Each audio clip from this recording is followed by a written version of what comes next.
Bonjour, Catherine Boucher, actuellement en direct du dîner mensuel du Centre des dirigeants d'entreprise de la région de Rivière-du-Loup. Actuellement, je suis en compagnie, vous le connaissez assurément, de Dominique Brown, fondateur, en fait acquéreur et aussi président des Chocolats Favoris. Bonjour. Bonjour.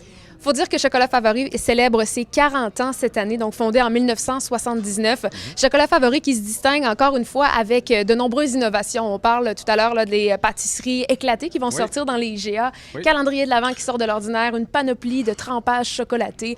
On parle des fondus au chocolat aussi, des cornets éclatés, poutine au chocolat et j'en passe. Ah oui, je pense qu'on serait là toute la journée si on nommait toutes nos innovations. Oui. Vraiment, comment on réussit à se distinguer encore après 40 ans lorsqu'on est déjà au sommet là, au niveau des chocolateries, lorsqu'on sort déjà du lot?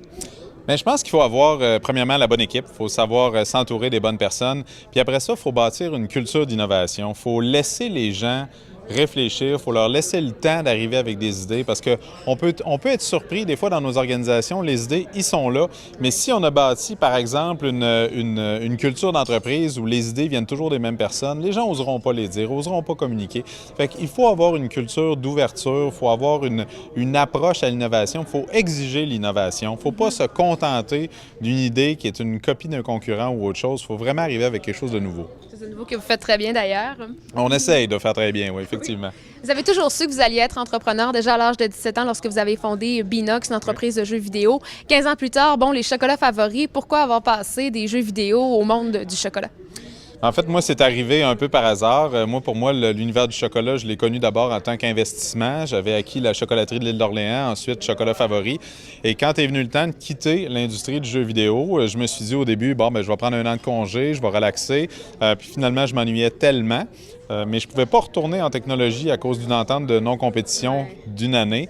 Alors, c'est là que j'ai décidé de prendre Chocolat Favori puis me bâtir une équipe pour aller partir une nouvelle fois à la conquête du monde. Chocolat Favori, en fait, qui au départ était une micro-entreprise et maintenant qui emploie plus de 1500 employés, 48 chocolateries dans 3 provinces différentes, donc en Ontario, au Québec et aussi en Colombie-Britannique. Comment est-ce que vous réussissez encore aujourd'hui à avoir grossi autant l'entreprise alors que vous n'y connaissiez rien dans le monde du chocolat au départ?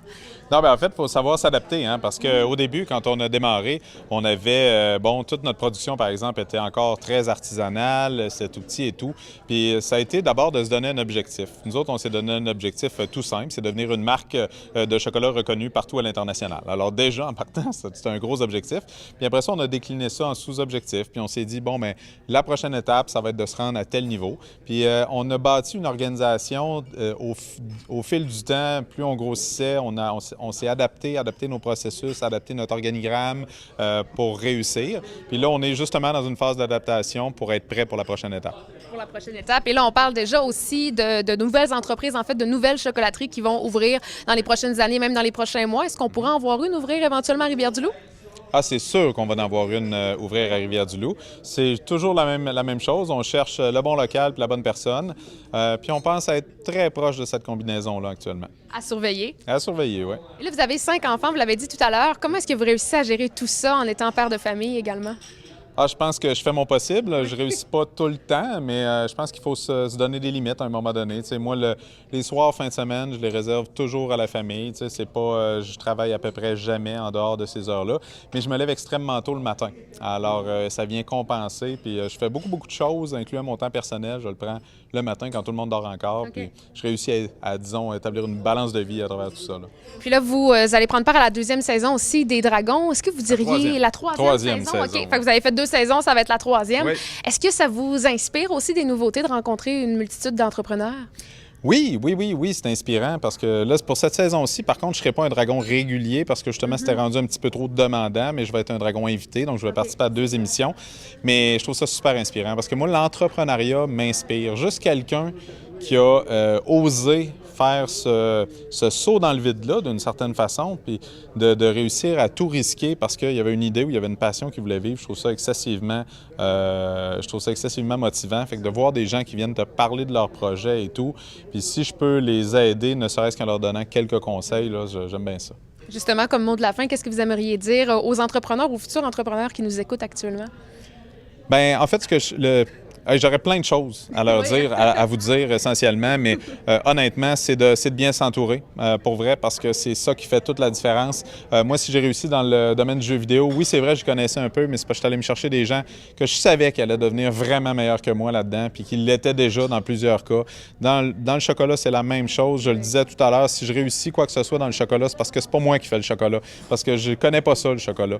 Mais j'ai des gens qui sont les meilleurs là-dedans, qui m'entourent. On a les meilleurs équipements, on a tout, à tous les niveaux. Les finances, on a la meilleure personne aux finances, on a la meilleure personne au marketing. C'est ça qui fait que Chocolat Favori réussit. C'est justement parce que je touche à rien, je fais confiance aux gens. Le secret est de bien s'entourer alors. Et voilà, c'est ça. Mais merci beaucoup, c'était vraiment très enrichissant comme rencontre. Bien, merci beaucoup. Et puis, pour les gens qui veulent continuer à avoir les nouveautés de Chocolat Favori, chez IGA, les pâtisseries éclatées qui vont sortir sous peu. Oui, bien chez IGA, oui, il y a les pâtisseries éclatées. Sinon, tous nos autres produits sont dans les IGA, Métro, partout. Sur notre site web aussi, pendant le temps des fêtes, tout notre calendrier de l'Avent actuellement, c'est la folie furieuse. Alors, ils peuvent tous se procurer ça là. Si vous n'avez pas de Chocolat Favori proche de chez vous, évidemment. Oui. À venir, peut-être. Peut-être, oui. Mais merci beaucoup, bonne journée. Merci à toi.